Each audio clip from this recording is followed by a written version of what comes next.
All right, Krishna, everyone. This is acyuta-bhava from Nightlight Astrology, and today I am taking a question from one of my viewers who has been following along with the Sri Ishupanishad series. And I thought this question would make for a good video. So if you've been following along with the Sri Ishupanishad series, this is sometimes I call it the Bhakti Upanishad. We've been following along with the translation by A.C. Bhaktivedanta Swami Prabhupada. Now, that is the guru of my guru, who was the monk who brought the Hare Krishna Bhakti Yoga movement to the United States in the 1960s from India.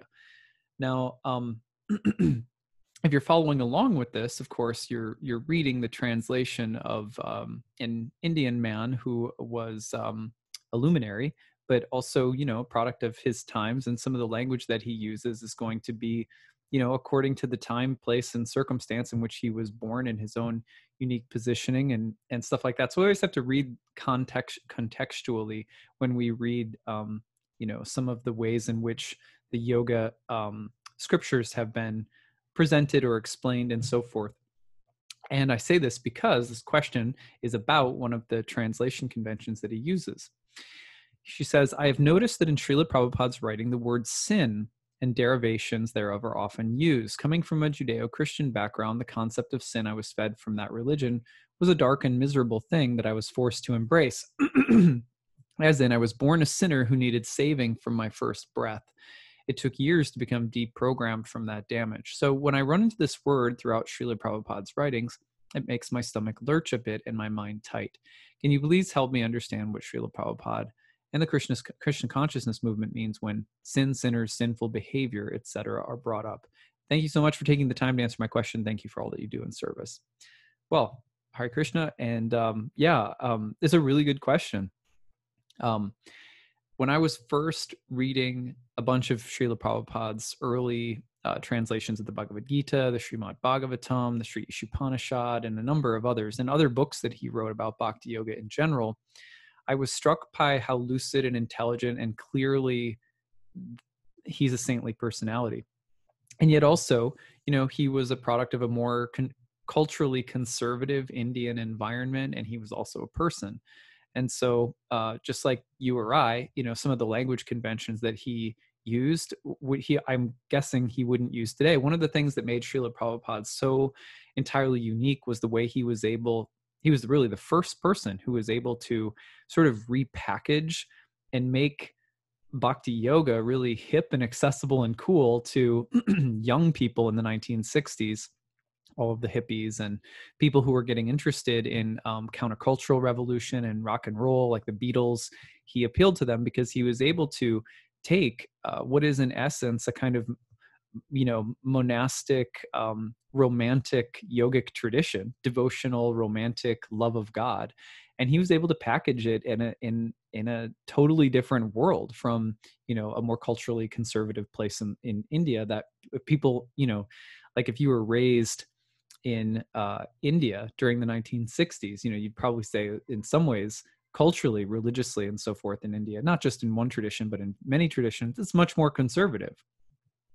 So at any rate, he was a genius in terms of his ability to repackage things. But, there are things that I know because he was such a revolutionary in my heart that he would have kept going.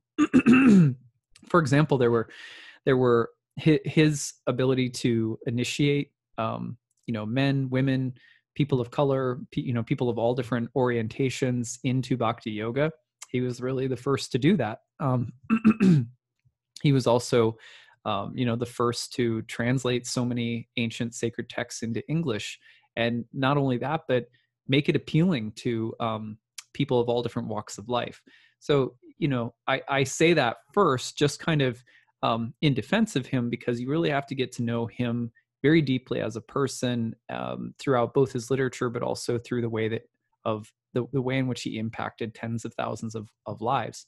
And he was never, so many gurus these days that come from India or that maybe come from some other part of the world, they fall down. They get really popular, they get money, and he was, he was not like that. He never had any big, huge fall downs with, women pursuing women or anything like that.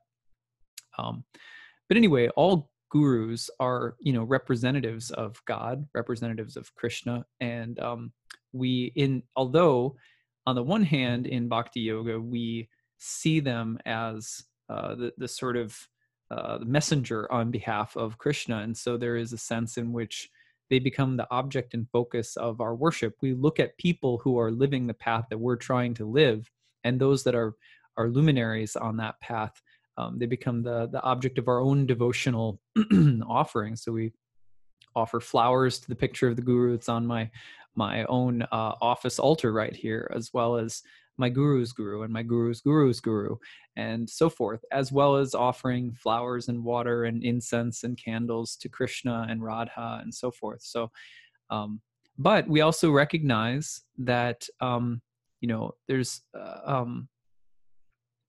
a difference between that and saying that someone is, gurus are also people. You know what I mean?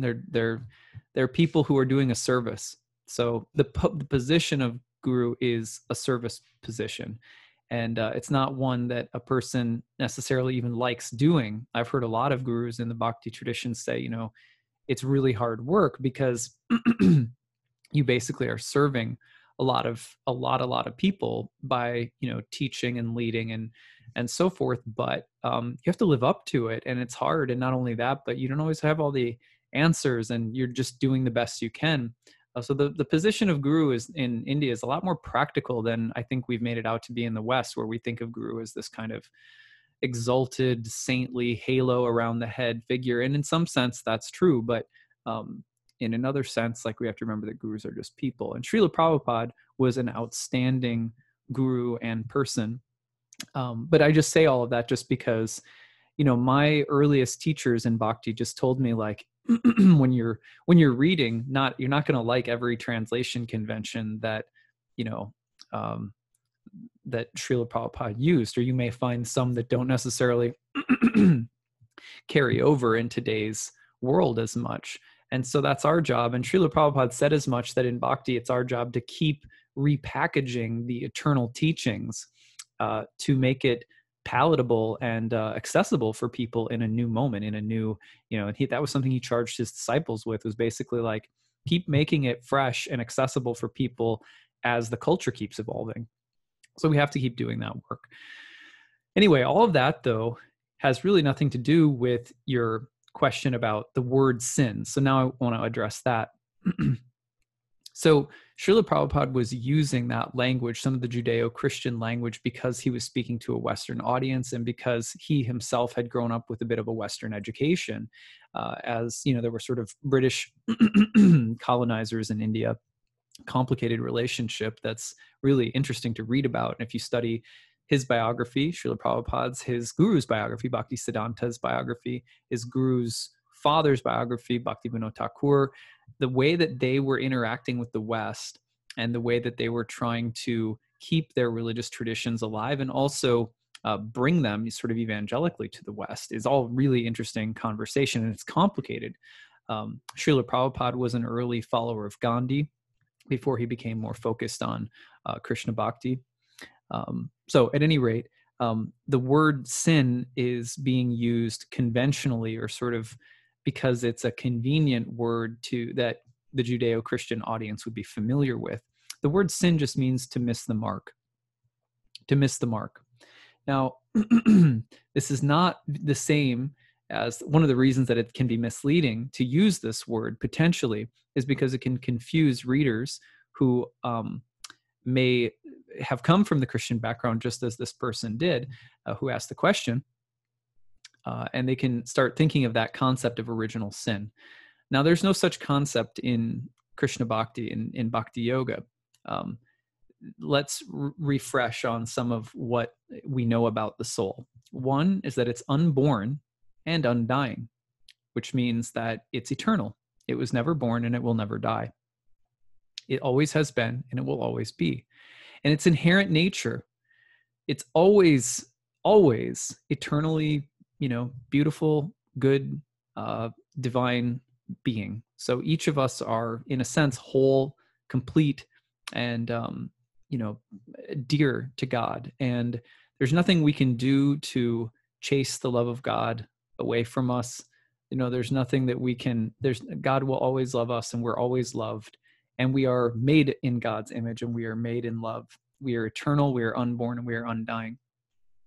So in Krishna Bhakti, Bhakti Yoga in general, the soul gets covered over by its willful denying of its own divine nature. That's what sin means. It doesn't mean you were born, you messed up, and then you're being punished. You were created, you were perfect, but then you fell down, and now you're having to get back to perfect or something like that. It's actually just a way of saying, actually, you chose to come to this realm, which is in and of itself a divine realm, and you made the choice somehow or other, and here you are in this place. And what we notice in this place is how hard it is to stay in remembrance of God, to stay in remembrance of Krishna. And that does not mean that we are, so in a sense, it means that we're sinners who are missing the mark, who are thinking more about how we look or what we have, or, we're thinking about, let me be the enjoyer. Let me be the enjoyer, rather than thinking, how can I be enjoyed by God? How can I be a servant to God? How can I please God? Rather than that, we're thinking, how can I please myself? That's sin. But as soon as we realize that the error of our ways, that we go like, yeah, that just misses the mark, because it turns out that what makes me happy is to serve God, because when I serve God, I'm a part of God, which means that I experience the inherent bliss and beauty that I am. Then the illusion of being apart from God, the illusion that we can be separate individual enjoyers in our own little separate kingdoms apart from the divine, that is exposed as an impossible task. You can't fulfill that desire.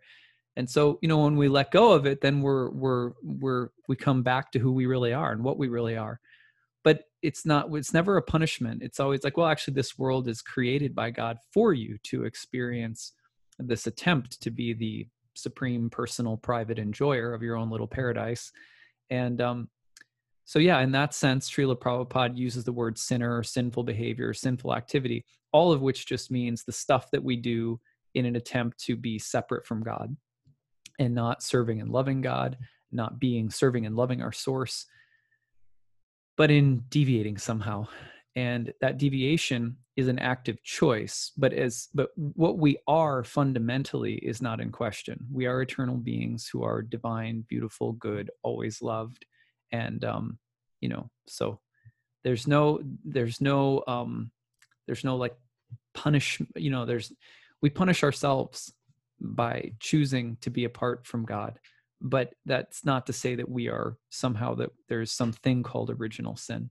So hopefully it's kind of like saying this. It's kind of like if you've ever been in a relationship with someone, right? And they love you, right? And I'm just going to make up a mundane example. It's not a perfect analogy at all. Let's just come up with something that's kind of close. You're in a relationship with someone, and they do something that kind of, I don't know, makes you a little bit mad or something like that. You get a little frustrated or something. So you start ignoring them. You kind of give them the silent treatment. They recognize it, and they're like, hey, I'm really sorry. I'm sorry, that's my bad, or something like that. They want to reconcile. They're like, hey, I'm here for you whenever you're ready, and I'm whatever. But you just willfully saying, I'm going to turn my back to that person. I'm going to hold something against them, or I'm going to, or I'm mad, or but I'm just thinking of when you get in a fight with someone that you love, and I'm just holding on to it. The other person feels bad, or the other person is just waiting there to love you, but you just decide to hold on to it. Isn't it amazing how as soon as you let go of it, you realize like the love was always there. It was waiting for you. It was, you know what I mean? It was just us we were holding on to something. So that's the idea in Bhakti Yoga. So it's not some like in Christianity, my sense is that if you read Jesus's teachings very carefully, that it's actually the same thing. That's of course not embraced by every theological school in the Christian world, but the Christian church that I grew up in certainly embraced a view that was not so punitive, like, oh, you were good, but then you did something bad. It's like, no, you're beloved, and but when we decide to turn our back to God, we turn into shadows, we turn into darkness. And that is sinning. That's missing the mark. That's and we experience the suffering of that. It's not something that's being done to us. It's something we're doing to ourselves. That's the basic idea. So hopefully this helps. Thank you for your question. I hope you all enjoyed this little discussion. And it's good. It's really good when reading texts, especially texts or some of the earlier texts written when Bhakti came to the United States, that if you're getting hung up on a word or a way of explaining something, that you ask questions. I do that all the time with the people who are considered my gurus, both my initiating guru and my shiksha guru.